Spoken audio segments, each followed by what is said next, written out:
한비자는 전국시대의 철학자 한비와 그 후학들이 쓴 저서로 55편 20권에 이르는 방대한 저서입니다. 이 중 한비자가 직접 쓴 것으로 추정되는 저서는 오두, 현하, 고분입니다.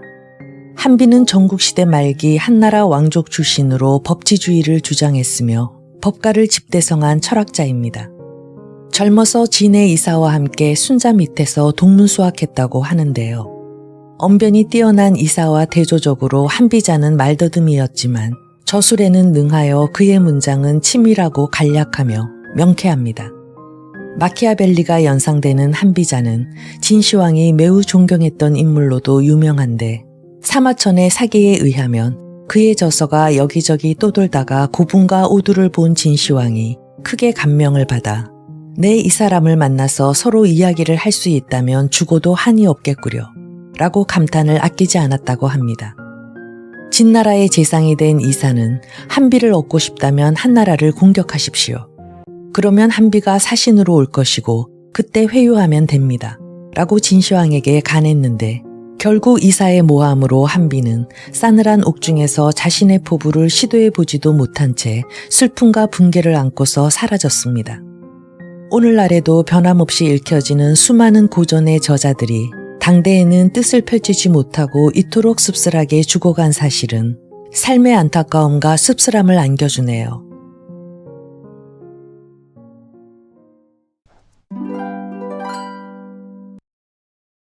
나넌 충언은 귀에 거슬린다. 신 한비는 원래 소견을 피력하는데 주저하는 사람이 아니지만 그러나 이번만은 주저할 수밖에 없으니 그 이유는 다음과 같습니다. 첫째, 말이 상대의 마음을 거슬리지 않고 유창하며 질서정연하고 조금도 어지럽지 않을 때는 그럴듯하여 재미는 있지만 마치 꽃은 피워도 열매를 맺지 못하는 격으로 실속이 없는 것입니다. 이 경우에는 말을 지나치게 잘하기 때문에 그다지 믿음이 가지 않는다는 데 난점이 있습니다. 때문에 지나치게 유창한 혹은 정연한 말은 도리어 사람의 마음을 움직이게 할 수 없는 결과가 되는 것입니다. 둘째는 너무나 정중하거나 또 딱딱하고 소상하면 주제에서 일탈하는 수가 많은 것입니다. 셋째 이유는 이야기가 다방면에 미쳐 말수가 많으면 서로가 비슷한 말이 되고 또 비유를 사용하면 내용이 공허하여 실용성이 없기 때문입니다. 넷째는 골자만을 말하고 소상한 점을 회피하여 솔직간략하게 말하면 너무나 거칠어 화술이 모자란다는 시비를 듣게 되는 것입니다.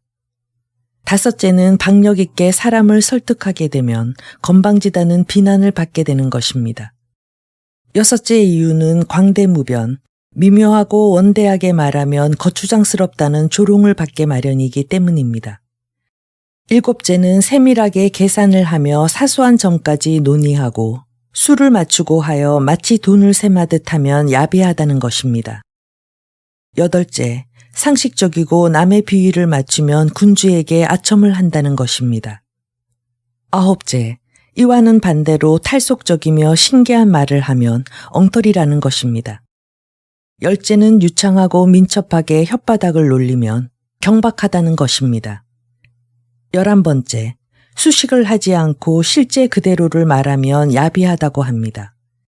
12번째는 시경이나 서경 등 고전을 인용하고 옛 성현을 본뜨면 현학적이라 하여 상을 찌푸리는 것입니다. 이와 같은 형편이니 그 설법을 옳을 경우에도 정당하게 받아들여지지 않을 것이며 도리가 완전할 경우라도 반드시 쓰일 것이라고는 할 수 없습니다. 만약 군주된 사람이 박지 못하여 진정으로 나라를 위하는 사람의 말이라 할지라도 이상과 같은 이유로서 그의 말을 믿지 않는다면 반드시 그 설득자의 몸에 화가 미칩니다. 그는 적어도 남의 참소를 받을 것이며 잘못하다가는 재해와 근심이 미쳐 그 몸이 죽음에 이르게 될 것입니다. 오자선은 나라를 위하여 숙고한 끝에 좋은 의견을 진언했으나 도리어 오나라의 군주 부차의 노여움을 사서 죽임을 당했습니다. 공자도 많은 사람들을 위하여 도를 설파했지만 광나라 사람들은 그를 포위하여 궁지에 몰아넣었습니다. 관중 역시 현명했으나 노나라는 그를 감금했습니다. 자서나 공자나 관중이 어찌 어질지 않았겠습니까마는 오예 군주, 광나라 사람, 노나라 군주라는 사람이 박지 못했던 까닭에 이러한 재난을 당했던 것입니다. 옛 은나라의 시조 탕왕은 지극한 성인이었으며 이윤이라는 재상은 지혜가 가장 뛰어난 분이었습니다. 이 최고의 지자가 최고의 성인인 탕왕을 설득하여 그 뜻을 펴보려고 했으므로 서로 마음과 뜻이 통했을 법한데 실상은 그렇지가 못했습니다. 이유는 70회에 걸쳐 설득했지만 탕왕은 받아들이지 않았던 것입니다. 그리하여 이유는 할 수 없이 요리 솜씨를 익혀 훌륭한 요리사가 되어 접근하자 탕왕은 그제서야 겨우 현자임을 알고는 그를 등용했던 것입니다. 그러므로 최고의 지혜로서 지극한 성인을 설득한다 하더라도 반드시 설득되는 것은 아니라고 하는데 이윤이 탕왕을 설득한 것이 그 예입니다. 하물며 자기에게 지혜가 있다 손 치더라도 상대가 어리석은 왕이라면 그 왕에게 자기의 참뜻을 인정받는다는 것은 여간 어려운 일이 아닙니다. 주나라 문왕이 은나라 주왕을 설득하려고 한 것이 그 하나의 예입니다. 문왕은 주왕에게 진언했으나 들어주기는커녕 오히려 잡아가두었습니다. 뿐만 아니라 주왕은 지극히 포악하여 많은 현자를 의심하고 미워하며 박해를 가했습니다. 그 예를 들면 익후는 화형시켜 죽이고 귀후는 죽인 후에 그 시체를 볕에 말려 미라를 만들어 죽은 후에까지 치욕을 주었습니다. 또 비간이라는 충신은 주왕에게 직간을 했다가 왕의 노여움을 사서 심장을 도려내는 형벌을 받았고 매백도 왕에게 간했다가 소금에 절여 죽임을 당했습니다. 그리고 관중은 새끼줄에 묶여 매우 학대를 받았습니다. 조기는 조나라의 충신이었지만 군주가 서윤과 싸우려는 것을 간하다가 자기의 의견이 받아들여지지 않자 결국 군자의 길은 3번 간하여 채용되지 않으면 떠나는 것이 옳은 일이라고 하여 진나라로 달아나 자기의 몸을 구했습니다. 또 백내에는 세인들마저 그의 지혜를 알아주지 않자 길에서 구걸을 하며 연명했습니다. 또 부열은 노예가 되어 팔려 다니다가 은나라 고종에게 발견되었고 저 유명한 손자는 위나라에서 다리를 베었으며 오기는 안문에서 슬피 울며 그가 지키던 서하가 진나라 땅이 될 것을 통탄했습니다. 그러다 끝내는 초나라에서 죽임을 당해 몸이 토막나고 말았습니다. 공숙자는 그의 임종에 찾아온 해왕으로부터 나라의 재상이 될 그의 후계자를 청거하라는 의뢰를 받고 공손왕을 추천했으나 병으로 그의 머리가 돌았다고 취급되어 받아들여지지 않았을 뿐만 아니라 공손왕은 진나라로 달아나야 했습니다. 또 관용봉은 목이 베이고 장흥은 죽어 창자까지 잘렸으며 윤자는 가시덤불 속에 던져지고 초나라의 사마귀는 죽어서 강물에 띄어지고 전명은 못 박혀 죽었으며 공자의 제자인 복자형과 위나라의 서문표는 싸워보지도 못한 채 남의 손에 죽었고 동아누는 죽임을 당해 길바닥에 던져졌으며 제연은 제나라의 전상의 내란에 말려들어 죽임을 당했고 범전은 고문으로 말미암아 위나라에서 갈빗대가 부러졌습니다. 이상 열거한 많은 사람들은 모두 인덕을 갖춘 성실한 신하요 도에 통달한 선비였으나 불행하게도 도에 어긋난 어두운 군주를 만남으로써 자신의 뜻을 펴보기는커녕 도리어 죽음을 당했던 것입니다. 이러한 예로 볼 때 성현이라 할지라도 경우에 따라서는 죽임을 피할 수가 없는 것이며 혹은 다행히 죽임을 당하지는 않는다 하더라도 치욕을 모면할 수가 없는 것입니다. 이는 어리석은 자를 설득하기가 얼마나 어려운 일인가를 잘 말해주고 있습니다. 때문에 군자는 말함을 두려워하여 경솔하게 말하지 않는 것입니다. 또 사람의 충심에서 우러난 말은 귀에 거슬리고 들으면 마음이 유쾌하지 않게 마련이므로 지극히 어진 임금이 아니면 바로 듣지를 못합니다. 원컨대 대왕께서는 이를 깊이 헤아려 주옵소서. 애신, 믿는 보아가 적이 된다. 군주가 총애하는 신하를 지나치게 가까이 하면 그는 반드시 군주의 몸을 위태롭게 하고 좌우의 대신이 지나치게 존귀해지면 그의 세력은 반드시 군주의 지위를 받고 스스로 군의를 탈취해버립니다. 또 정실과 첩 사이에 상하의 구별이 없어지면 끝내는 적자의 지위가 위태로워지며 형제가 불복하면 반드시 국가가 위태롭게 됩니다. 신이 들은 바에 의하면 천승지군이 신하에 대하여 방비가 없으면 그 측근에 있는 백승의 신하가 반드시 민심을 자기에게로 돌려 그 나라를 기울게 하며 또 만승지군, 곧 나라에 임금된 사람이 신하에 대하여 방비가 없으면 반드시 그 신하인 천승의 군주가 옆에 있다가 임금의 위세를 자기에게로 옮기고 그 나라를 기울게 한다고 합니다. 그리하여 간신은 더욱 번영하고 군주의 돈은 쇠망합니다. 그러므로 제후의 영토가 지나치게 넓다든가 세력이 크면 천자에게 해가 되며 또한 신하들이 지나치게 부유해지는 것은 군주의 실패가 되는 것입니다.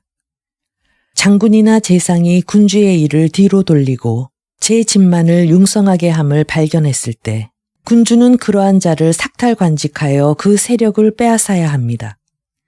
만물 중에 귀중한 것도 적지 않지만 한 나라를 다스리고 백성을 다스리는 군주의 몸이 가장 귀중한 것입니다. 또 그 지위는 지극히 높은 것입니다. 또 군주된 자의 위엄 또한 매우 중요한 것입니다. 또 군주의 세력은 대단히 융성한 것입니다. 이 네 가지는 달리 다른 곳에서는 구할 수 없으며 이를 타인에게 의뢰하여 어떻게 할 수도 없는 것입니다. 따라서 스스로 잘 생각해서 바른 분별이 정해지면 곧 군주로서의 지위를 지킬 수 있고 나라를 편안하게 할 수 있는 것입니다. 옛말에 군주가 이상의 네 가지를 이용하지 못하고 도둑을 맞으면 마침내 신하에게 쫓겨나 타국에서 일생을 마치게 된다고 했습니다. 때문에 군주된 자는 이 점에 유의하지 않으면 안 될 것입니다. 옛날 은나라 주왕이 망한 것도 주나라가 점점 세력을 잃게 된 것도 모두 제후가 지나치게 커져 그 세력을 꺾지 못한 데 원인이 있는 것입니다. 그리고 진나라는 분할되어 한나라, 위나라, 조나라의 삼국이 되었고 제나라 역시 나라는 있어도 그 주권은 다른 사람에게 빼앗겼습니다. 이 모두가 군신이 지나치게 성대했기 때문입니다. 저 연나라와 송나라의 군주가 신하에게 죽임을 당한 것도 모두 그러한 까닭입니다. 그러므로 고대로 거슬러 올라가 은나라, 주나라에 비추어 보고 아래로 연나라, 송나라에 비추어 보더라도 대체로 신하의 세력이 강대하면 군주가 죽임을 당했던 것입니다. 그러므로 지혜로운 밝은 군주는 그 신하를 기르는 데 있어 반드시 법으로서 통제하는 것입니다. 그리고 신하를 바로잡기 위해서는 책임을 물어야 합니다. 그러므로 제 아무리 어질고 높은 평판을 받는 자라 할지라도 죄가 있을 경우에는 단연코 그 위법을 용서해서는 안 되며 큰 과실은 사형에 처하고 가벼운 죄라도 벌해야 한다는 것입니다. 만약 과실이 있어 형벌에 처하는 경우 죽을 죄를 사면하거나 형벌을 용서하게 되면 군주된 사람의 세력이 그만큼 약화되고 따라서 이렇게 되면 나라도 위태롭게 되며 나라 안에 한쪽에서 세력을 잡는 자가 나타나게 됩니다. 대신된 자는 그 녹이 아무리 많다 할지라도 주군이 있는 수도에서 권위를 세워서는 안 됩니다. 또한 그 당파가 많다 할지라도 주군의 사조를 자신의 신하로 착각해서는 안 됩니다. 때문에 신하된 자는 왕의 영토에 있을 때는 비록 높은 지위에 있을지라도 많은 사람을 자기의 신하로 복종시켜서는 안 됩니다. 또 군에 있어서도 장군된 자는 그 직분에 따라 많은 군병을 지휘할 수는 있으나 사적인 교제는 용서할 수 없습니다. 그러므로 부하가 장군과 특별히 친하다든지 혹은 장군의 마음에 들어 항상 그 집에 출입하며 친숙해져서는 안 되는 것입니다. 만약 그렇게 된다면 군중에 있어서의 장군의 위령이 행해지지 않게 됩니다.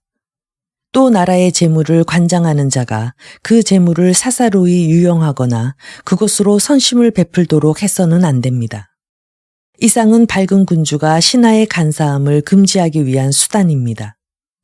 그런 까닭에 중신이라 하더라도 평소 외출할 때 내필의 말이 끄는 수레를 타고 다니는 일을 금하도록 하고 수레로 무기를 실어 나르는 일을 금합니다.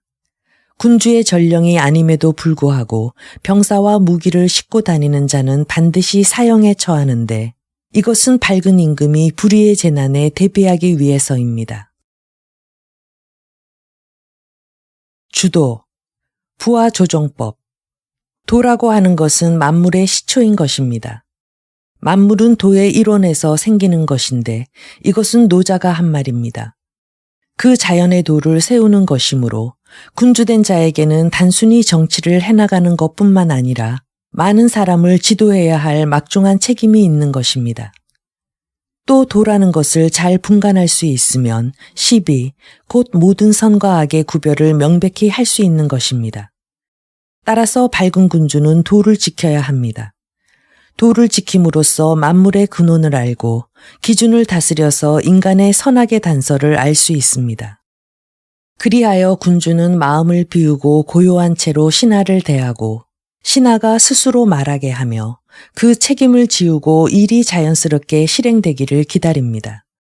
텅 비면 상대의 마음을 알게 되고 고요하면 상대의 움직임의 옳고 그름을 판단하게 됩니다. 말하고자 하는 자는 스스로 말하게 하고 일하고자 하는 자는 스스로 일하도록 합니다. 그 언행이 일치하게 되면 군주는 하는 일 없이 가만히 있어도 만사는 실정을 드러내는 법입니다.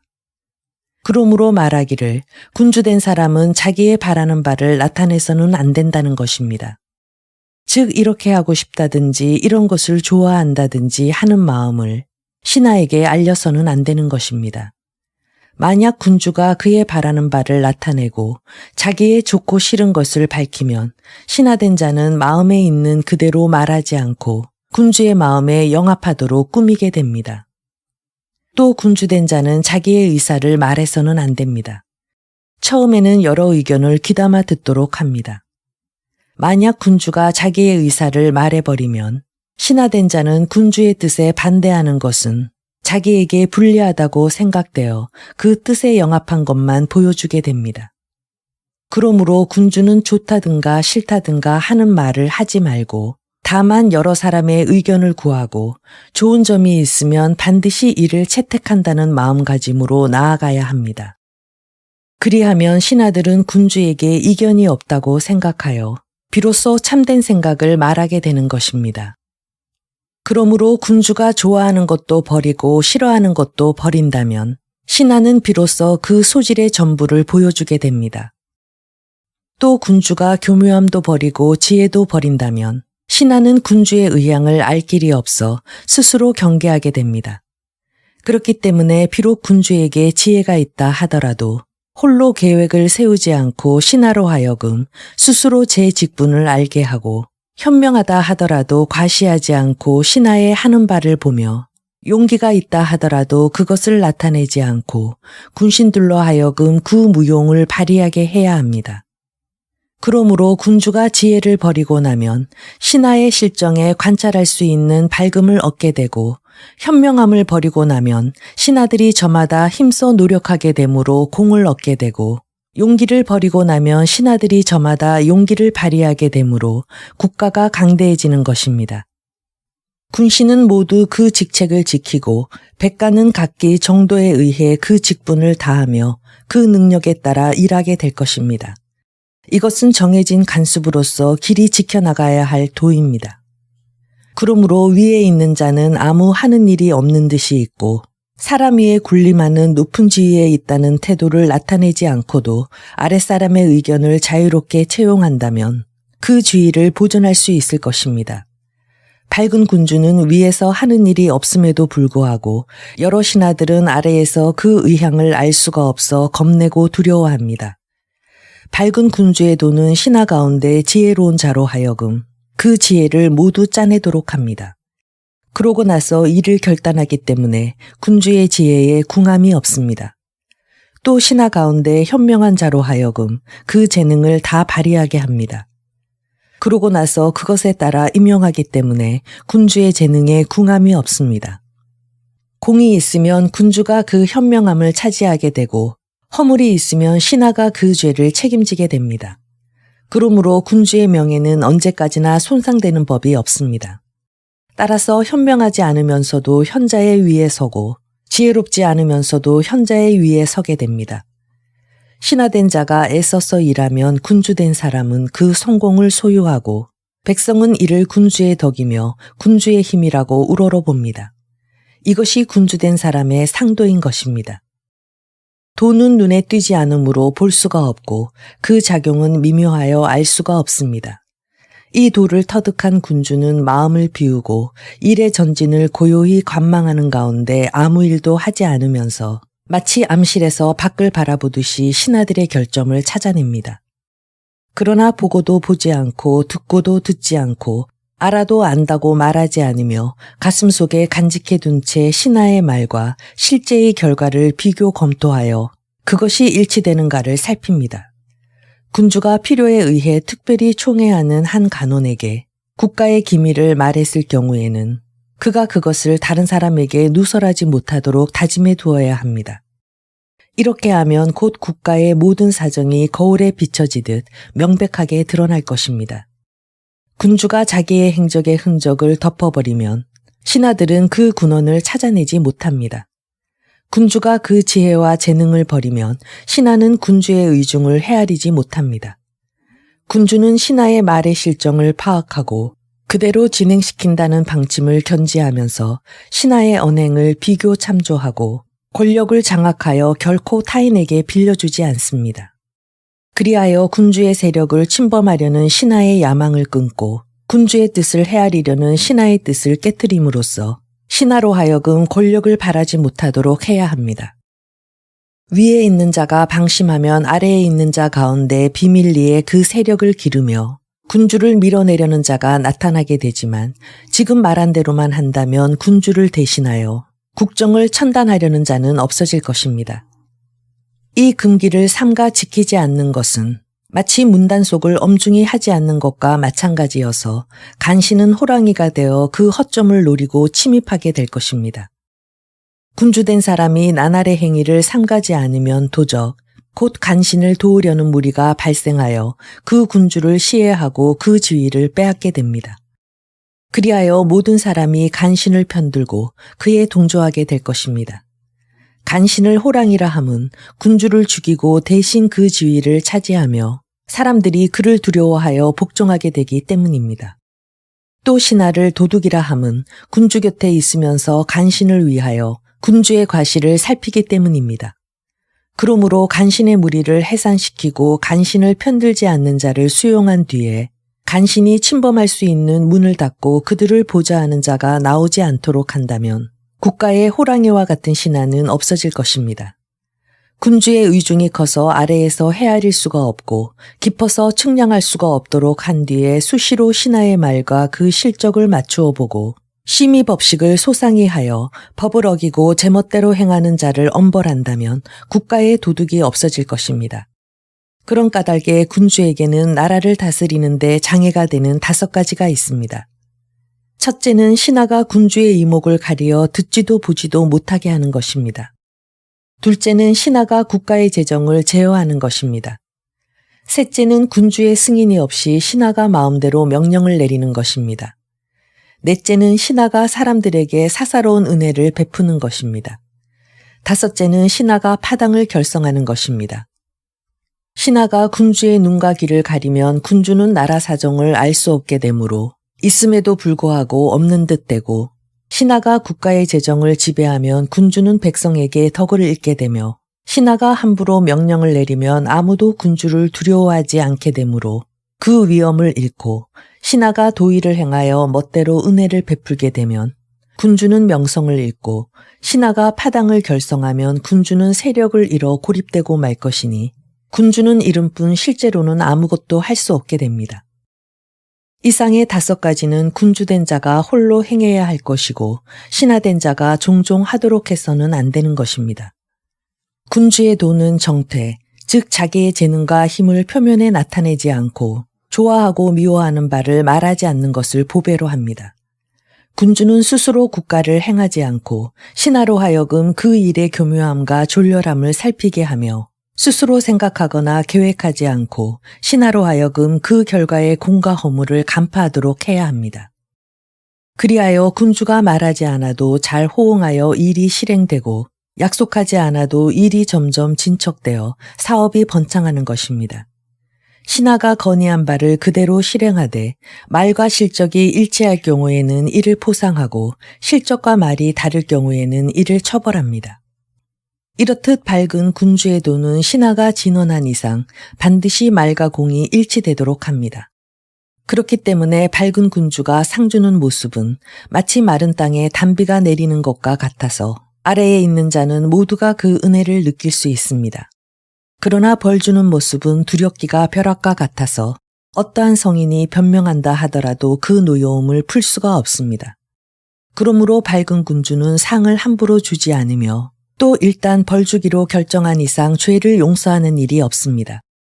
공이 없는 자가 상을 받게 되는 일이 있게 되면 정작 공을 세운 자는 보람이 없으므로 그 일을 게을리하게 마련입니다. 또 벌해야 할 자를 용서할 경우 간신은 이것을 이용하여 부정을 저지를 것입니다. 그러므로 공이 있다면 아무리 천한 자라도 또 평소 군주와 친분이 없는 자라 할지라도 반드시 이를 상주어야 하며 또 과실이 있다면 비록 군주의 근신이나 총애하는 자일지라도 반드시 처벌해야 하는 것입니다. 이와 같이 상보를 분명히 하여 근신과 총애하는 자라 할지라도 죄에 대해서는 벌한다면 군주와 친분이 없고 비천한 자는 열심히 일할 것이며 측근에 있는 자는 교만하지 않을 것입니다. 이병, 귀여운 자식 매 한 대 더 쳐라. 명군이라 불리는 자가 그 신하를 제어하며 능히 신하로 하여금 명령을 지키게 하고 그 직무를 충실히 완수하게 할 수 있는 것은 이병, 곧 두 개의 자루가 갖추고 있기 때문입니다. 이병이라 함은 형벌과 은덕을 말합니다. 신하된 자는 모두 형벌을 두려워하고 상 받는 것을 즐거워하게 마련이므로 군주는 이 일을 남에게 맡기지 말고 자신이 직접 해야 합니다. 그리하면 신하들은 그 위험을 두려워하여 죄를 피하고 은상을 잇고자 각자의 직무에 힘쓰게 됩니다. 그러나 세상의 간신, 즉 권세를 움켜쥐려는 신하는 그렇지 않아서 자기가 미워하는 자가 있으면 군주를 기만하여 그를 벌주고 자기가 사랑하는 자가 있으면 군주를 미혹하여 상을 줍니다. 그리하여 벌주는 위엄과 상주는 이로움이 군주에게서 나오지 않고 신하가 마음대로 처리한다면 세상 사람들은 모두 그 신하를 두려워하고 군주를 가볍게 여길 것입니다. 그들의 마음은 그 신하에게로 모이고 군주를 저버리게 됩니다. 이로써 군주는 형벌과 은덕을 잃어버리는 폐해가 생기는 것입니다. 호랑이가 개를 능히 굴복시키는 것은 호랑이에게 발톱과 어금니가 있기 때문입니다. 만약 호랑이의 그 발톱과 어금니를 제거해버리고 개에게 그와 같은 발톱과 어금니를 준다면 호랑이는 도리어 개에게 굴복하게 될 것입니다. 곧 군주도 이와 마찬가지로 형벌과 은덕을 가지고 신하를 제어해야 하는 것입니다. 그런데 지금 군주가 그 형벌과 은덕을 버리고 신하로 하여금 일을 쓰게 한다면 군주는 도리어 신하에 의해 제어당하고 맙니다. 옛날 제나라 전상이라는 신하는 임금인 간공에게 청하여 관작과 복록을 자기 마음대로 신하에게 나누어 주었습니다. 그리고 아래로 백성들에게는 말의 크기를 별도로 만들어 곡물을 넉넉히 주어 선심을 베풀었습니다. 그리하여 간공은 덕을 잃었으며 결국 신하의 손에 죽임을 당하고 말았습니다. 또 하나 신뢰를 들어보면 송나라의 대부 자하는 군주에게 말하기를 사람들에게 상을 주고 높은 지위를 주는 것은 아랫사람 모두가 좋아하는 바이므로 군주께서 손수 행하십시오. 사람을 죽이는 형벌은 백성이 미워하는 바이므로 신이 행하겠나이다. 라고 했습니다. 이리하여 송군은 형벌을 내리는 일을 상실하고 자한이 대신 행사하게 되었습니다. 이런 까닭에 송군은 자한에게 위협을 받아 정권은 자한의 손으로 넘어갔습니다. 이상의 예로 보면 간공은 단지 덕을 행할 고난만을 넘겨주었는데도 전상에게 죽임을 당했고 자한은 다만 형벌만을 행사했는데도 송해 군주는 위협을 받아 정권을 빼앗겼습니다. 따라서 만약 신하된 자가 이 두 가지를 모두 자기 손에 넣는다면 그 군주의 위태로움은 간공이나 송군보다도 더욱 심할 것입니다. 그리하여 위협을 받거나 시해를 당하며 임금의 눈가기가 가려지고 막히니 이와 같이 임금이 형벌과 은덕의 고난을 읽고 신하에게 대신 행사하게 하고도 나라가 망하지 않은 예는 아직까지 없었던 것입니다. 군주가 신하의 간악한 행위를 막으려고 생각한다면 사실과 의견을 자세히 살펴야 합니다. 즉 말과 행동이 일치하는지를 심사해야 하는 것입니다. 신하가 어떤 일을 계획하고 의견을 말하면 군주는 그 일을 실행하게 하여 그 의견대로 성과를 내면 그 지위를 격상시키고 의견과 실천이 다를 때는 벌해야 합니다. 또 반대로 신하가 제안한 의견 가운데 그 말은 작으나 실행했을 때의 성과가 큰 경우에도 역시 벌해야 합니다. 이는 큰 공을 즐겨하지 않아서가 아니라 언행이 일치하지 않은 해독이 성과가 크다는 이익보다 더 심하기 때문에 벌을 주는 것입니다. 옛날 한나라 소우가 술에 취해 누워 있었습니다. 그때 정관이 군주가 잠든 것을 보고는 추워서 감기라도 들까 염려하여 옥체 위에 옷을 덮어주었습니다. 소우는 잠에서 깨어나자 대단히 기뻐하면서 좌우 신하들에게 누가 옷을 덮어주었느냐고 물었습니다. 이에 신하들이 답하기를 간모에 관한 일을 맡고 있는 전관이 덮어주었다고 했습니다. 그러자 소우는 군주의 옷에 대해 일을 맡고 있는 전이와 옷을 덮어준 전관 두 사람 모두를 벌 주었습니다. 전이를 벌 준 것은 군주가 낮잠을 자고 있다면 옷을 맡고 있는 내간으로서 덮어줌이 마땅한데도 방심하여 다른 사람의 손을 빌렸으므로 결국 직무를 태만히 했기 때문입니다. 또 전관을 벌한 것은 직무 이외의 일에 관여했기 때문입니다. 즉 자기의 직무의 범위를 넘어섰던 것입니다. 소우는 직무의 고난을 범하는 것이 감기보다도 더 큰 해라고 생각했던 것입니다. 그러므로 명군은 신하를 기르는 데 있어 신하가 자기의 직분을 넘어 남의 직분까지 침범하여 공을 세우려는 것을 금했고 진언한 이상 반드시 실천하도록 하였습니다. 만약 직무의 범위를 넘어서면 사형에 처하고 말과 공이 일치하지 않으면 처벌했습니다. 신하가 그 맡은 직분을 다하고 진언을 잘 생각한 뒤에 책임질 만한 말만 하도록 하면 여러 신하들이 파당을 형성하여 국법을 무시하고 화를 도모하는 일은 없게 될 것입니다. 임금에게는 삼가야 할 두 가지 근심이 있습니다. 첫째는 사람을 뽑아 쓰는 것인데 세상의 비평을 듣고 술모가 있다고 생각되는 사람을 요직에 등용하면 그는 장차 자기의 현명함을 이용하여 임금을 위협하게 됩니다. 둘째는 군주라고 하여 함부로 사람을 등용해서는 안 되는 것입니다. 만일 그렇게 되면 모든 일이 침체되고 능력도 없는 자가 높은 지위에 앉게 됨으로써 그 직분을 견디지 못할 사람들이 많아지며 능률이 오르지 않게 됩니다. 만약 군주가 현명한 자를 좋아하며 공이 없음에도 불구하고 높은 지위에 앉히고 후히 대하면 신하된 자는 세상의 호평을 얻을 목적으로 자기의 행실을 꾸며서 군주에게 영합하려고만 할 것입니다. 이러한 자가 군주의 신용을 얻어 중용되면 신하들의 본심이 드러나지 않게 되고 신하가 본심을 드러내지 않게 되면 군주는 그들의 참과 거짓을 분간하지 못하게 됩니다. 때문에 월왕이 용맹을 좋아하자 백성들 중에 죽음을 가볍게 생각하는 자가 많이 나타나고 초나라 영왕이 허리 가는 미인을 좋아하자 나라 안의 여자들이 영왕의 마음에 들고자 다투어 밥을 굶었습니다. 제나라 황공은 질투심이 강하고 여색을 좋아했습니다. 그러자 수조라는 자는 스스로 거세를 해버리고 내시가 되었습니다. 수조는 비록 불구는 되었으나 소망대로 궁중에 들어가 황공의 신임을 얻게 되었습니다. 그러나 훗날 내란을 일으켰으니 황공은 스스로 화를 자초한 셈이 될 것입니다. 황공은 미식가로서 맛있는 음식을 좋아했으므로 여가는 자신의 장남을 삶아서 바쳤습니다. 후일 여가도 내란을 일으키는 한패가 되었습니다. 연나라 잡캐는 현인을 좋아했습니다. 자지라는 대부는 스스로 욕심이 없고 청렴결백한 것처럼 가장하여 주군을 안심시킨 다음 옛날의 성군 요수는 왕위를 덕있는 사람에게 넘겨주었다고 충동질했습니다. 그러자 자캐는 비록 나라를 넘겨주더라도 어진 자지는 받지 않을 것이고 또한 자신이 요순과 같은 성군으로서 칭찬을 받을 수 있으리라는 단순한 생각에서 많은 신하 앞에서 자지는 덕있는 선비라고 하며 자신을 대신하여 연나라 왕이 되어달라고 청했습니다. 그런데 자지가 이것을 수락할 리 없으리라고 단정한 것은 오산이었습니다. 자지는 왕의 명이 떨어지자 무섭게 사양하지 않고 양의를 고맙게 받겠다고 했습니다. 결국 자키는 자지의 계략에 빠져 왕위를 빼앗기고 말았습니다.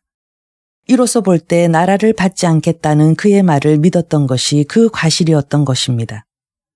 군주된 자는 고의로라도 좋고 싫은 것을 아랫사람에게 나타내서는 안 됩니다.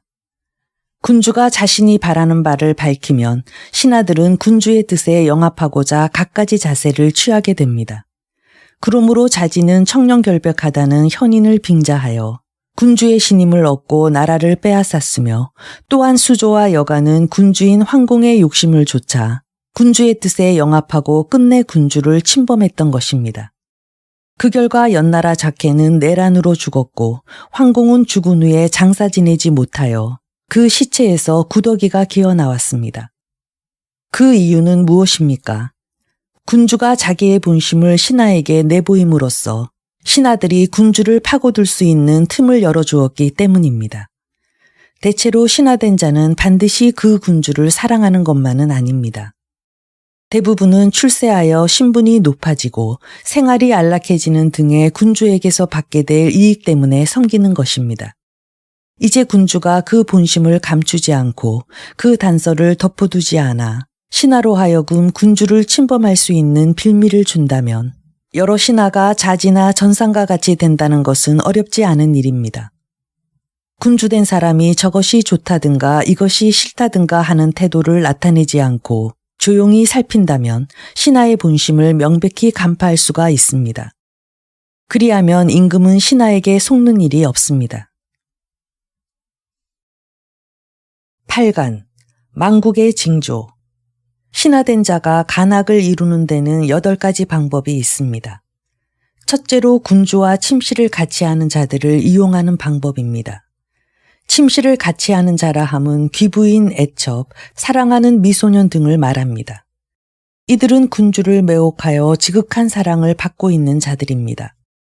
군주가 하루의 정사에서 물러나 한가하게 휴식하거나 술에 취한 때를 타서 그들은 자기의 원하는 바를 요구하는 것입니다. 이때 요구된 소망은 군주가 반드시 들어주게 마련이므로 이것은 매우 확실한 방법입니다. 그래서 신하들은 이들에게 금과 옥을 뇌물로 바치고 몰래 섬기면서 군주를 매혹시키게 하는 것입니다. 둘째는 측근자, 즉 배우, 광대, 기생 및 좌우에서 가까이 모시는 자들을 이용하는 방법입니다. 그들은 군주가 말하기 전에 눈치로 그 내심을 꿰뚫어 보고 앞질러 일을 합니다. 그래서 간신들은 속으로는 그들에게 황금, 보석, 애완품 따위를 주어 낯을 익히며 또 밖으로는 그들을 위해서 법을 관대히 해주며 기분을 맞춰주어 그 힘을 빌어 군주의 마음을 움직이는 것입니다. 이것을 군주의 측근자를 이용하는 수법이라 합니다. 셋째는 부영인데 이 부영에는 태자의 형제, 측실, 공자들로서 태자로 보면 백숙부나 이복 형제, 종형제까지도 포함됩니다. 이들은 군주가 가장 친애하는 자들입니다. 또 대신과 정리도 부용 속에 포함되는데 이들은 궁중의 기밀을 취급하고자 일을 계획하는 데 있어 언제나 의논의 상대가 되는 자들입니다. 이들이 모두 힘을 합하여 자기의 의견을 진술하면 군주는 반드시 귀 기울입니다. 그래서 야심을 품고 있는 신하들은 공자와 측실을 섬기되 음악과 미남 미녀를 제공함으로써 그 뜻에 영합합니다. 또 대신과 정리에게는 달콤한 말로써 칭찬을 하여 환심을 삽니다. 그런 다음 그들로 하여금 군주에게 진언하도록 하고 그 일이 성사되면 대신과 정리는 그 공에 의해 자기가 올라가고 복록이 증가합니다. 이렇게 하여 그들을 이용하고 군주의 권력을 침범하게 만드는 것을 부영을 이용하는 방법이라고 합니다. 넷째는 재앙을 이용하는 수법입니다. 군주는 궁전 막루대, 연못 등을 아름답게 꾸미는 것을 즐기며 소년 소녀와 개와 말을 아름답게 치장하여 그 마음을 즐겁게 한다면 이것은 인군된 자의 재앙입니다. 이와 같이 군주가 사치를 좋아하면 야심 있는 신하는 세금을 많이 징수하고 백성을 함부로 징발 동원하여 궁전과 누대를 아름답게 꾸미고 군주의 마음을 즐겁게 하고 그 마음을 사로잡아 어지럽게 만듭니다. 그리하여 군주의 비위를 맞추고 다른 한편으로는 사리사욕을 채우는 것입니다. 다섯째는 민중을 이용하는 방법입니다. 신하된 자가 국가의 재물을 뿌려 백성을 기쁘게 하고 작은 은혜를 베풀어 민심을 모으는 것입니다. 그리하여 조정과 민간이 모두 자기를 칭찬하게 만들어 군주와 백성 사이를 이간시키고 자신이 하고자 하는 바를 성취시키는 것입니다. 여섯째는 유행의 변설을 이용하는 방법입니다. 군주는 궁전 깊숙이 있어 담론에 접촉할 기회가 막혀 있으므로 현자를 만나 논의를 듣는 일이 많지 않습니다. 그래서 신하는 어렵지 않게 변설로서 군주를 우롱하여 그 마음을 미혹시킬 수 있는 것입니다. 야심 있는 신하는 군주의 그러한 약점을 간파하여 밖으로는 타국의 변사를 초청하고 안으로는 변설에 능한 자를 양성해 두었다가 이들을 시켜 자신의 생각을 말하게 하되 교묘하게 꾸민 말로써 물이 흐르듯 변설하게 하여 군주를 감탄시킵니다. 군주에게 이익과 권세를 갖는 방법을 말하여 그 마음을 달래는 한편 환난과 재해의 징조를 지적하여 위협하는 것입니다. 즉 헛된 웅변을 늘어놓아 군주를 미혹하게 만드는 것인데 이것이 유행의 변설을 이용하는 방법입니다. 일곱째는 위력으로 위협하는 방법입니다. 군주된 사람은 신하와 백성에 의해 위세를 지니게 되고 강대해지는 것입니다. 그러므로 신하와 백성이 좋다고 하면 군주도 그것을 좋다고 하며 신하와 백성이 좋지 않다고 하면 군주도 그것을 좋지 않다고 하는 것입니다. 그래서 야심 있는 신하는 민심의 기출을 자기의 이익을 위하여 좌우하고 무용이 뛰어난 자를 모으고 그를 위하여 죽기를 맹세하는 자를 길러 자신의 위세를 가시하며 자기를 위해 주는 자에게는 반드시 이익을 주고 자기를 위해 주지 않는 자는 반드시 죽인다는 것을 명백하게 나타냅니다. 이와 같이 신하와 백성을 위협하여 그들이 군주를 버리고 자기를 편들게 하며 사리사욕을 도모하는 것입니다. 여덟째는 사방을 이용하는 방법입니다. 군주란 자기 나라가 작으면 대국을 섬기고 군사가 약하면 적병을 두려워하게 마련입니다. 또 대국이 요구하면 소국은 반드시 듣지 않을 수 없으며 강병이 내습하면 약병은 반드시 이에 복종하는 것입니다. 때문에 야심 있는 신하는 부역과 세금을 무겁게 하고 국고를 탕진하며 자기 나라를 텅 비게 하여 대국을 섬깁니다. 그리하여 외국의 위강을 빌려 자국의 군주를 자기 의견에 따르도록 유도하는 것입니다. 심한 자는 대국의 군사를 자기 나라의 변경에 모아놓고 그것을 배경 삼아 국내를 제압하여 자기 의견을 관철시키려고 합니다. 또한 그들은 이따금 강대국의 사신을 초청하여 그 군주를 은근히 협박하고 두려워하도록 만듭니다. 이것이 사방을 이용하는 방법입니다. 무릇 이 8가지는 신하된 자가 간악을 다루는 방법으로서 군주가 그로 인해 가리워지고 위협되어 그 세력을 잃고 혹은 그 지위까지도 위태로워지는 것이니 신중히 살피지 않으면 안 됩니다. 밝은 군주가 경계해야 할 8가지가 있습니다. 첫째, 궁중 안에서 여색을 즐길지라도 그 여자들이 신하에게 매수되어 청탁하는 바를 들어주지 않으며 사사로운 청을 못하게 해야 합니다. 둘째, 좌우의 신하에게 제반 용무를 시키되 지나치게 가까이 해서는 안 되며 그들의 말에 반드시 책임을 지게 하여 단속하고 불필요한 말을 함으로써 세력 있는 신하의 이익을 도모하는 일을 매우 경계해야 합니다. 셋째, 친정이나 대신 등에 대해서는 그 말을 듣기는 하되 옳지 않은 말을 했거나 나라에 손해를 입혔을 경우에는 가차없이 벌하여 충분히 책임을 지워야 하는 것입니다. 넷째, 노리개나 진귀한 물건을 받았을 경우에는 반드시 그것을 제공한 자가 누구인지를 알리게 하고 어느 신하이든 간에 함부로 바치거나 물리치지 못하게 하며 신하들로 하여금 군주의 기호를 헤아려 알게 해서는 안 됩니다. 다섯째, 은덕을 베풀 때는 국고의 재물을 방출하고 쌓아둔 곡식을 방출하여 백성을 이롭게 하며 밖으로는 반드시 군주로부터 나왔다는 것을 알림으로써 신하로 하여금 그 은덕을 사사로이 가로채는 일이 없도록 합니다. 여섯째, 타지로부터 와서 그 나라를 위한다는 구실로 군주에게 진언하는 자가 있습니다. 그러나 군주는 그의 논평을 곧이곧대로 믿지 말고 그가 칭찬하는 자가 선이라고 하는 바와 비방하는 자가 악이라고 하는 바를 실제로 조사하고 그 허물을 살펴서 신하들로 하여금 서로를 위해서 이익되는 말을 못하게 합니다.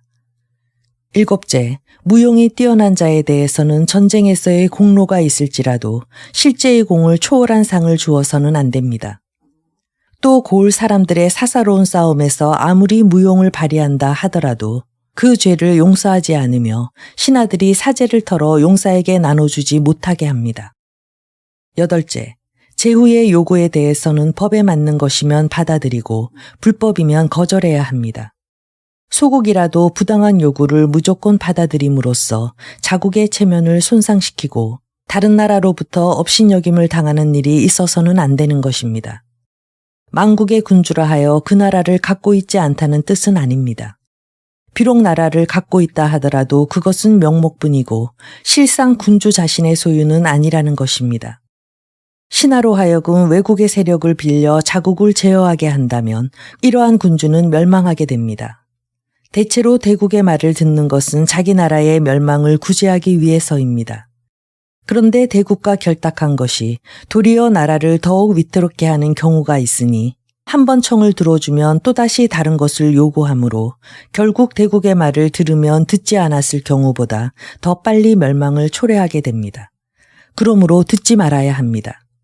임금이 듣지 않는다는 것을 신하들이 알게 되면 외국의 제후에게 나라를 팔지 않게 될 것이고 제후도 그것을 알면 신하가 제 나라 군주를 무고하는 말을 받아들이지 않을 것입니다.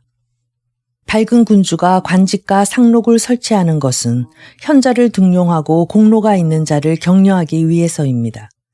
그러므로 현자는 많은 녹을 받고 대간에 임명되고 공이 큰 자는 높은 지위와 상을 받게 됩니다. 현명한 자를 위에 세울 때는 그 재능을 헤아리고 그에 적합한 장록을 주고 녹을 줄 때는 그 공을 평가하여 베풉니다. 따라서 현자는 자기의 재능을 속여서 그 임금을 섬기려 하지 않고 공이 있는 자는 그 직무에 진력하는 것을 기뻐합니다. 그런 까닭에 일은 이루어지고 공은 세워지는 것입니다. 그러나 지금의 세상을 보면 그렇지가 않습니다. 관작을 수여하는데 현명함과 불충함을 가리지 않고 공로의 유무를 불문하고 중용하거나 측근자의 청원에 따라 처리합니다.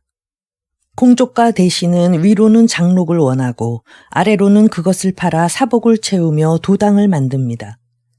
그리하여 재산이 많은 자는 벼슬을 사서 높은 자리를 차지하고 군주의 측근과 연고자에게 청원운동을 하여 자기 지위를 높입니다. 그래서 공로 있는 인물이 발탁되지 않고 관직의 승진도 부당하게 됩니다. 그리하여 관리는 그 직위를 적당히 이용하여 외국과 교제하니 직무는 버리고 돈벌이에만 열을 올리게 됩니다. 그래서 현자는 태만하게 되며 공로 있는 자도 그 본업을 경시합니다. 만국의 징조입니다. 10과 수장이 명심해야 할 10가지. 군주된 사람이 크게 경계하지 않으면 안 될 10가지 과실이 있는데 이를 10가라고 합니다. 첫째, 소충을 행함은 대충의 적이라 했습니다. 둘째, 군주가 목전에 작은 이익을 돌보다가 큰 이익을 잃는다고 했습니다.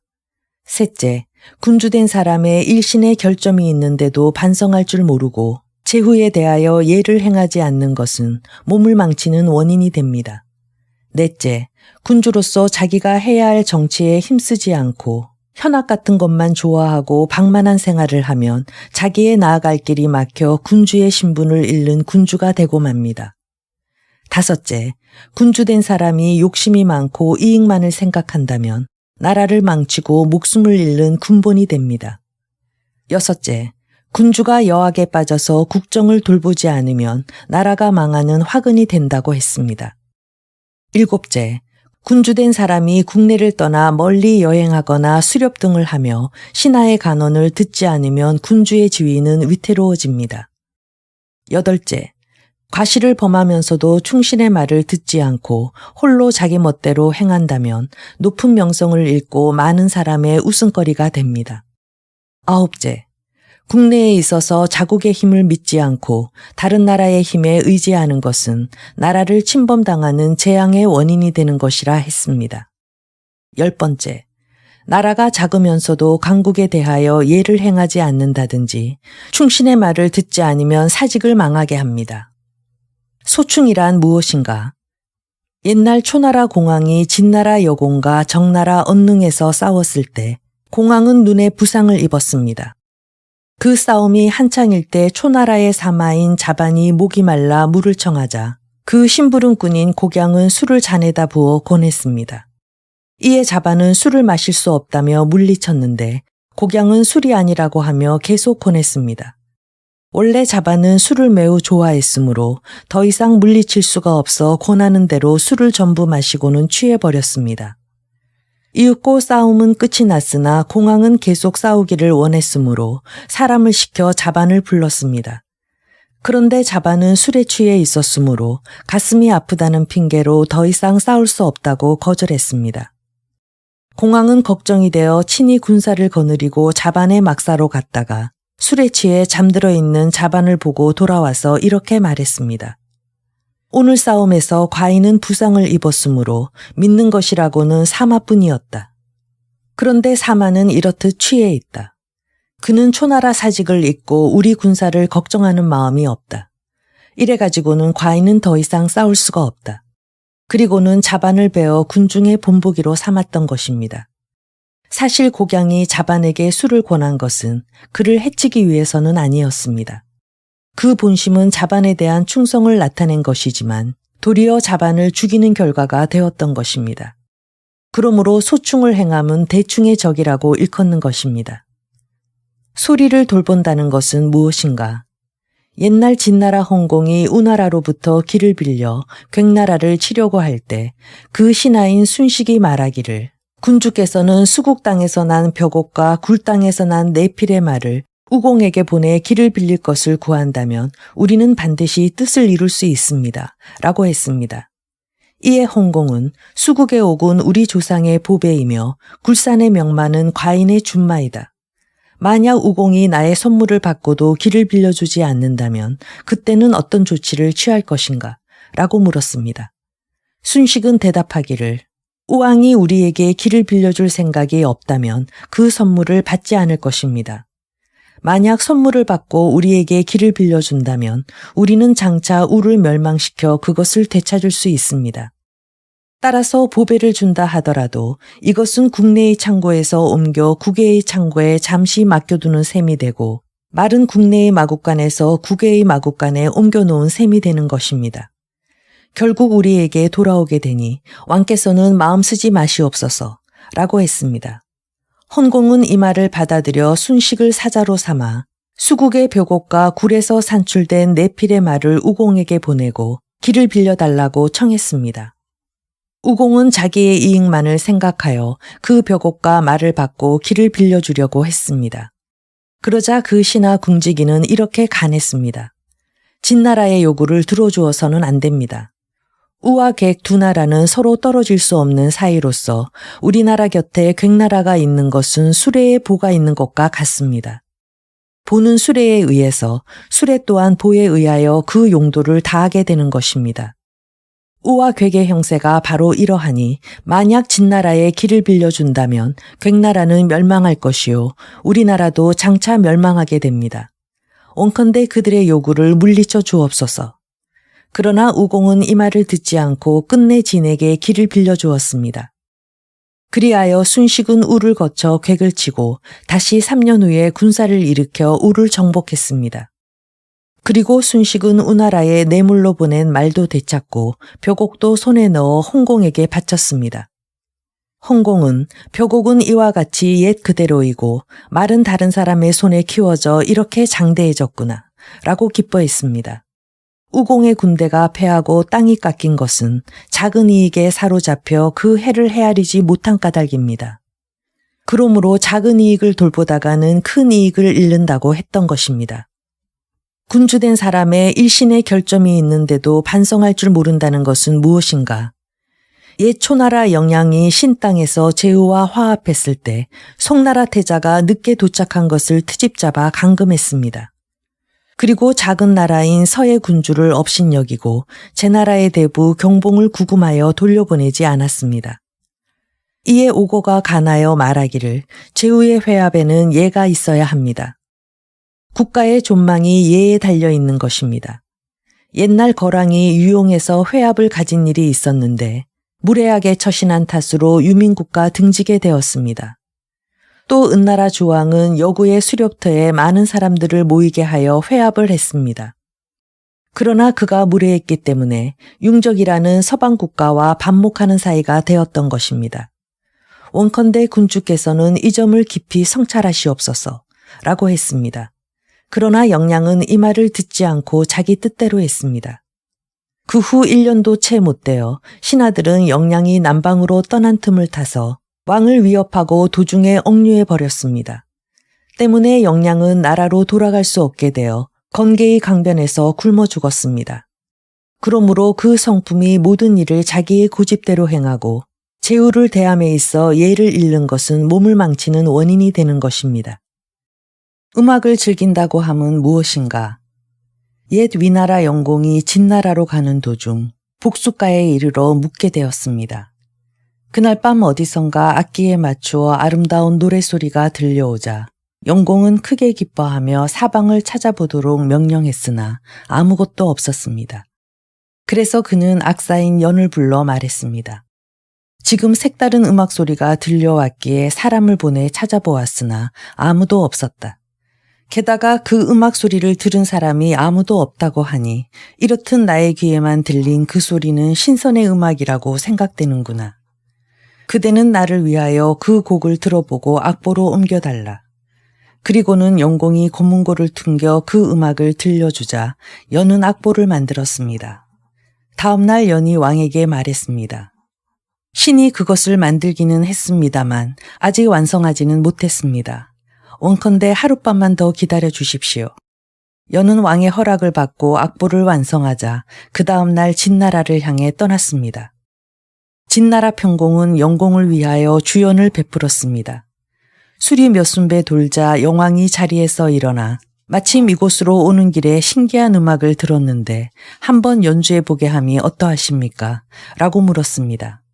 평공이 좋다고 청하자 영공은 연을 불러 거문고를 연주하게 했습니다. 그런데 곡이 채 끝나기도 전에 진의 악사 광이 연의 손을 잡으면서 이것은 만국의 음악이니 끝까지 연주해서는 안 됩니다. 라고 했습니다. 이 곡은 어디로부터 나온 것이냐? 평공이 묻자 광이 대답하기를 이것은 주나라의 악사인 연이 조왕을 위해 지은 음탕한 음악입니다. 무왕이 군주인 주를 토벌하자 연은 동쪽으로 달아나 복수까지 와서는 물에 빠져 죽었습니다. 그러므로 이 곡은 반드시 복수강변에서만 들을 수 있습니다. 최초로 듣는 자는 반드시 그 나라를 빼앗긴다는 전설이 있으므로 이 곡을 끝마쳐서는 안 됩니다. 라고 말했습니다. 그러나 평공은 과인이 좋아하는 것은 음악이다. 어떻게 되든 이 곡을 끝까지 연주하게 하라. 라고 하였습니다. 그리하여 연은 그 곡을 끝까지 연주했습니다. 평공이 광에게 이것은 무슨 가락이라 하는가? 라고 묻자 광이 이것은 청상의 가락입니다. 라고 대답했습니다. 평공은 청상이 가장 슬픈 곡인가? 라고 되묻자 광은 그렇지 않습니다. 그 외에 맑고 시원한 곧 청치라는 곡조가 있는데 이것은 청상보다 더욱 슬픈 곡입니다. 라고 답했습니다. 그렇다면 그 청치의 가락을 들려다오. 그것은 안 됩니다. 옛날부터 청치의 음을 들은 자는 모두 덕을 갖춘 군주였습니다. 그런데 우리 군주는 그에 비해 덕이 엷은 듯하니 그 곡을 들을 만한 자격이 없습니다. 그 곡을 들려다오. 과인이 즐기는 것은 음악뿐이다. 라고 평공이 계속 청하자 광은 할 수 없이 그 곡을 연주했습니다. 첫 번째 곡이 끝나자 남쪽으로부터 날개가 검은 학 8마리가 두 줄로 날아와 복도 밖에 앉아 있다가 두 번째 곡이 시작되자 검은 학은 한 줄이 되었고 세 번째 곡을 연주하자 학은 목을 길게 빼고 울면서 춤을 추었습니다. 그 울음소리는 궁상의 가락에 맞추어 하늘에까지 미치는 듯 했습니다. 평공은 크게 기뻐했고 모두들 기뻐하지 않은 자가 없었습니다. 평공은 만족하여 일어나 술잔을 높이 들고 악사 광의 장수를 축수했습니다. 그리고는 광에게 다시 물었습니다. 음악 중에 청취보다 슬픈 것은 없는가? 청각의 음에는 미치지 못합니다. 그렇다면 이번에는 그 가락을 들려다오. 아니되옵니다. 옛날 황제가 귀신을 태산 위에 모이게 하려고 상아로 꾸민 수레를 타고 여러 마리의 교룡으로 하여금 그 수레를 끌게 했습니다. 또 필방이라는 나무의 신이 그 고삐를 가지런히 잡았고 치우는 앞에 서고 풍신은 나아가 길을 쓸고 우시는 길에 비를 뿌려 깨끗하게 했습니다. 이와 같이 천지간의 모든 신이 황제에게 귀복하고 황제를 위하여 이러한 일을 담당했던 것입니다. 그리하여 호랑이나 이리 같은 동물도 황제의 덕을 기리기 위해 그 앞에 모여들었으며 또 귀신들도 뒤에서 황제를 호위했던 것입니다.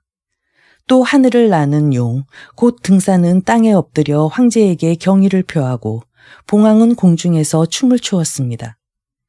이리하여 귀신을 산 위에 집합시키고 맑고 시원한 청각의 곡을 만들었던 것입니다.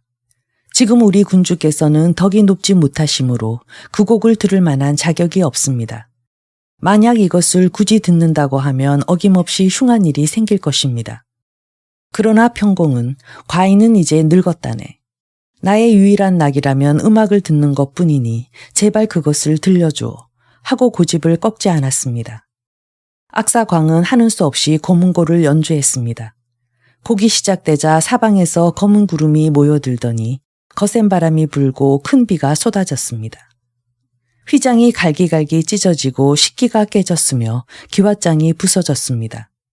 그 자리에 있던 사람들은 놀라 달아나고 평공은 겁에 질려 바닥에 엎드렸습니다. 이 일이 있은 후 진나라에서는 3년 동안이나 비가 내리지 않아 초목이 자라지 못하고 평공은 전신에 옴이 올라 죽고 말았습니다. 이것으로 보아 정치에 힘쓰지 않고 음악을 좋아하면 평공과 같이 스스로를 궁지에 몰아넣는 원인이 되는 것입니다. 여학에 빠진다는 것은 무엇인가? 옛날 서융의 왕이 그 신하인 유여를 진나라에 보내 왕의 안부를 물었던 적이 있습니다. 그때 진나라의 목공은 유여에게 이렇게 물었습니다. 과인은 성현의 도라는 말을 많이 들었지만 아직 실제로 그 도라는 것이 무엇인지 본 적은 없소. 옛날 인군이 무엇으로써 나라를 얻고 또 어떻게 하여 나라를 잃게 되는지 그 이유를 말해보. 신이 일찍이 들은 바에 의하면 평소 절약하는 것으로 나라를 얻고 사치하는 것으로 나라를 잃게 된다고 합니다. 과인은 그대의 비웃음을 감수하고 부끄러움도 무릅쓴 채 성인의 도에 대해 물었소. 그런데 그대는 단지 검약이라는 말로써 과인의 물음에 답하다니 그런 말 같으면 새삼스럽게 들을 필요도 없지 않소. 신이 듣기에 옛날 요임금이 천하를 다스릴 때는 흙을 빚어 만든 그릇으로 음식을 먹는 듯 검소한 생활을 했습니다. 그리하여 그 영토가 남쪽으로 교지에 이르렀고 북쪽으로는 유도에 이르렀습니다. 그리고 그 덕을 사모하여 천하에 복종하지 않는 자가 없었습니다. 그 후 요는 천하를 순에게 물려주었는데 순은 종래의 질그릇으로는 만족하지 않고 새로이 식기를 만들기 위해 산에서 나무를 베어다가 갈고 다듬어 오칠을 하여 궁중의 식기로 사용했습니다. 이렇듯 순임금이 요에 비하여 사치를 했다고 하여 순종하지 않는 나라가 13개국이나 되었다고 합니다. 순임금이 물러나고 우가 계승하자 새로운 제기를 만들어 그 겉을 검게 칠하고 안은 붉게 물들이며 비단으로 이부자리를 삼았습니다. 또 자리의 가장자리에는 천을 대도록 하고 술잔에 무늬를 그려 넣었으며 주전자나 상에다 장식을 했습니다. 이와 같이 순과 비교할 때 더욱 사치스러워졌기 때문에 우를 섬기지 않는 나라가 33개국이나 되었습니다. 우의 하우시가 망하고 은이 그 뒤를 계승했는데 화려한 천자의 수레를 만들어 왕이 외출할 때에는 9개의 깃발을 세우고 식기는 아름답게 조각하고 술잔에도 여러 가지 조각을 새겼으며 벽에다 하얀 칠을 하고 자리는 호화스럽게 꾸몄습니다. 그러자 은을 섬기지 않는 나라가 53개국이 되었습니다. 상류층은 꾸미고 장식하는 것을 이해했지만 복종하는 자는 점점 줄어들었던 것입니다. 때문에 신은 검약이 곧 나라를 얻는 길이라고 말씀드린 것이옵니다. 유여가 말을 마치고 물러가자 목공은 내사 요를 불러 말했다. 과인이 들은 바에 의하면 이웃나라에 성인이 있다는 것은 그 상대국에 대해서는 근심이 된다고 한다. 그런데 저 유여가 성인이라 과인은 심히 염려가 되는구나. 우리는 장차 어떻게 하면 좋겠느냐. 융왕이 있는 곳은 중앙에서 멀리 떨어진 변두리라고 들었습니다. 그래서 아직 한 번도 중국의 음악을 들은 적이 없다고 합니다. 그러므로 군주께서는 융왕에게 여학사를 보내어 국정을 문란케 하고 동시에 융왕에게 유여를 우리나라에 좀 더 머물게 하도록 청하여 그가 간하지 못하도록 하십시오. 그리고 군주와 유여 사이에 틈이 생긴 다음에 또 다른 계책을 세우는 것이 좋겠습니다. 이에 목공은 내사요를 여학사 16명과 함께 융왕에게 보내어 유여를 조금 더 머물게 해줄 것을 청했습니다. 융왕은 이 청을 허락했고 여학사를 대하고는 대단히 기뻐했습니다. 그리고 여학사와 더불어 매일 주연을 베풀었으므로 목초를 찾아 이주할 때를 놓쳐 소와 말을 반 이상이나 죽이고 말았습니다. 그때서야 진나라에 억류되어 있던 유여가 귀국하여 간했지만 융왕은 듣지 않았습니다.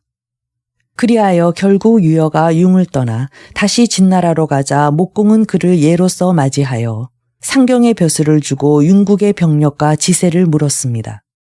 이미 유여를 소나기에 넣고 융국의 상황을 충분히 알아낸 진목공은 군사를 일으켜 융국을 쳤습니다. 그리하여 병탄한 나라가 12개국에 달했고 확장한 땅이 천리에 미쳤습니다. 그러므로 여학에 빠져 국정을 돌보지 않으면 나라가 망한다고 한 것입니다. 국내를 떠나 멀리 여행한다는 것은 무엇인가? 옛날 전성자가 멀리 해변으로 유람을 갔는데 그 경치가 너무도 아름다워서 모든 신하에게 명하기를 만약 돌아가자고 하는 자가 있으면 사형에 처하리라 하고 말했습니다. 그때 대부 안탁쥐가 말했습니다. 군주께서 모처럼 해변에 나와 즐기고 계시지만 지금 부재 중에 나라를 빼앗으려고 도모하는 자가 있으면 어찌하오리까. 자칫하면 나라를 빼앗길지도 모른다는데 생각이 미치면 물놀이도 즐길 마음이 나지 않으실 것입니다. 전성자는 돌아가자고 하는 자가 있으면 형에 처하겠다고 방금 명령하지 않았느냐. 지금 그대는 과인의 명을 어겼으니 내버려 둘 수 없다. 하고는 창을 들어 그를 찌르려고 했습니다. 그러자 안탁쥐가 말했습니다. 옛날 하나라 거랑은 관용봉을 죽였고 은혜조왕은 왕자인 비간을 죽였습니다. 그런데 지금 군주께서는 신을 죽여 죄 없이 죽은 자를 하나 더 만들려고 하십니다. 그러나 신은 죽음이 두렵지는 않습니다. 신의 진언은 오직 나라를 위해서이지 제 몸을 보존하기 위해서는 아닙니다. 그리고는 목을 앞으로 내밀면서 자, 군주께서는 제 목을 치십시오 라고 말했습니다. 전성자는 창을 버리고 곧바로 마차를 준비시켜 귀국했습니다. 그런데 귀국한 지 3일째 되는 날 전성자를 국내에 들이지 않으려고 획책한 자가 있었다는 것을 알게 되었습니다. 전성자가 무사히 제나라로 돌아와 왕위를 지킬 수 있었던 것은 목숨을 건 안탁쥐의 진언 때문이었습니다. 그러므로 국내를 떠나 멀리 여행하는 것은 몸을 위태롭게 하는 원인이 된다고 했던 것입니다. 과실을 범하면서도 충신의 말을 듣지 않는다는 것은 무엇인가? 옛날 제나라 황공은 제후를 모조리 규합하여 천하를 통일하고 패왕이 된 적이 있었습니다. 이때 관중이 황공을 보좌했었는데 후일 그가 늙어 정사를 돌볼 수 없게 되자 자택에서 휴양을 했습니다. 그런데 하루는 황공이 그를 찾아가서 물었습니다. 연로하신 중부에게 만약 불행한 일이 생겨 다시 일어나지 못한다면 대체 누구에게 나라의 정사를 부탁함이 좋겠소? 신은 늙어 정신마저 혼미하니 신에게 하문하셔도 그다지 도움은 되지 못할 것입니다. 그러나 신이 들은 바에 의하면 신하를 아는 데는 군주를 따를 자가 없고 자식을 아는 데는 아비를 따를 자가 없다고 하니 군주께서 먼저 결정하여 말씀해 주십시오. 그런 연후에 신의 소견을 말씀드리겠습니다. 포수가는 어떻겠소? 안 됩니다. 포수가는 강하고 고집이 세며 사납습니다. 대개 강하면 백성을 난폭하게 다스리고 고집이 세면 민심을 얻지 못하며 사나우면 아랫사람은 그를 위해 일하기를 꺼리게 마련입니다. 그러므로 그는 패자를 보좌할 만한 인물이 못 됩니다. 그러면 수조는 어떻소? 안 됩니다. 무릇 인간은 누구나 자신의 몸을 소중히 여기게 마련입니다. 그런데 왕께서는 질투가 심하고 여색을 좋아하시므로 수조는 스스로 거세하여 여자와는 관계치 않는다는 것을 나타낸 다음 궁중으로 들어왔습니다. 이와 같이 자기의 몸조차 아낄 줄 모르는 자가 어떻게 능히 군주를 사랑하겠습니까? 그렇다면 위나라 공자인 개방은 어떻겠소? 불가합니다. 위나라는 제 나라에서 불과 10일이면 갈 수 있는 거리에 있는데도 개방은 군주의 마음에 들기 위해 15년 동안이나 그 부모를 만나보려고 하지 않았습니다. 이는 인정에 어긋난 행동입니다. 이와 같이 부모를 섬기지 못하는 자가 어찌 군주를 섬길 수 있겠습니까? 그렇다면 여가는 어떻겠소? 안 됩니다. 여가는 궁중 요리사로서 군주께서 아직 맛보시지 못한 음식은 사람 고기뿐이라는 것을 알고는 제 장남을 삶아 바쳤습니다. 사람의 정으로서 그 자식을 사랑하지 않는 자는 없습니다.